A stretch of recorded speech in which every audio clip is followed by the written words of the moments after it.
Alright, today we want to take a look at solving exponential equations, specifically ones that we can handle solving without logarithms. Please note, this is not something that will always work, but there are some cases where we can solve something where we have an exponential equation without the use of logarithms.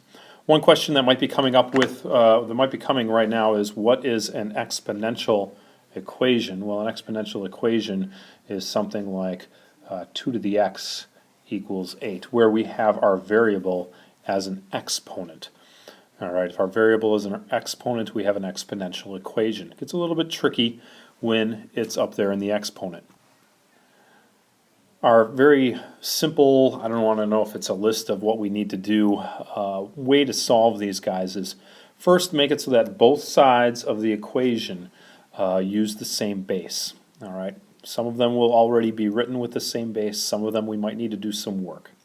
If they are both using the same base, then the exponents must be equal in order for the equations to be equal. So that's why we can set the exponents equal to each other, and then we'll have a new equation that we should be able to solve where we're not dealing with exponents or variables still in exponents. Since we are dealing with some exponents, I want you to remember to know your exponent rules, especially today, that when you raise a power to a power, in other words, you take something like a cubed and raise it to another power, you square it, what do you do with the exponents? Well, you multiply them. This is the same as an a to the 6th. Okay? For those of you who aren't quite sure why that is, just think about what it means to square something. It means to multiply it by itself, and that would in turn mean we're adding those exponents. Another exponent rule, and that's how we get the a to the 6th. Now, some of you might say, Mr. Lorenz, I still don't get it. Okay, well, take it back a little bit further. If I have an a cubed times an a cubed, that's the same as an a times an a times an a, all times another a times an a times an a. We have 6 a's getting multiplied together, and that, by definition of what exponents really are, is where we get an a to the 6th. So you can start to see how this exponent shortcut, if you will, works. Very important shortcut for us to understand today, because we're going to be utilizing it. As a matter of fact, let's just take a look at a couple of more examples of how that would work. What would I do with these two exponents? I would multiply them. So that's the same as 3 times 4x plus 7 as an exponent, or 2 to the 12x plus 21 exponent. Yeah, these exponents look kind of crazy, I'll admit it. Another thing that we'll be doing here is taking this 27 and saying, hey, that's a 3 cubed to the 2x minus 1. Okay, remember our first step was to make sure that we had the same base on both sides of our equation. That might mean a rewrite somewhat like this. And now we can multiply those exponents. 3 times 2x minus 1, or 3 to the 6x minus 3 power. Okay, we're going to utilize that as we go along here. All right, let's get down to some actual solving now that we've got an understanding of some of the rules that we need to have as we go. All right, our first step was to make sure that we had the same base on both sides. We have that.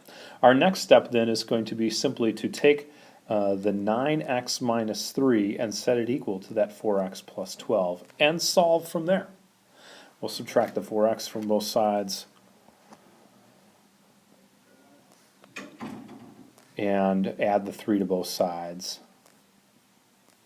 And that'll give us a 5x and a 15. Divide both sides by our 5 to get that x is 3. That's how we're going to solve this. Alright, that's all it takes.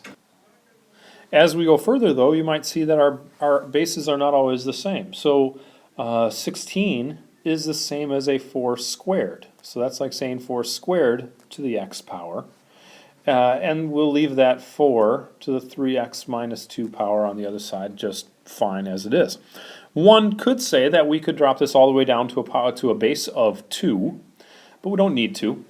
All we need to do is make sure that our bases are the same. So since our bases are now the same, we can take these two exponent values, the 2x and the 3x minus the 2 and set them equal to each other. So we'll get a negative x is a negative 2, or rather x is positive 2. And that's all it takes to solve that equation.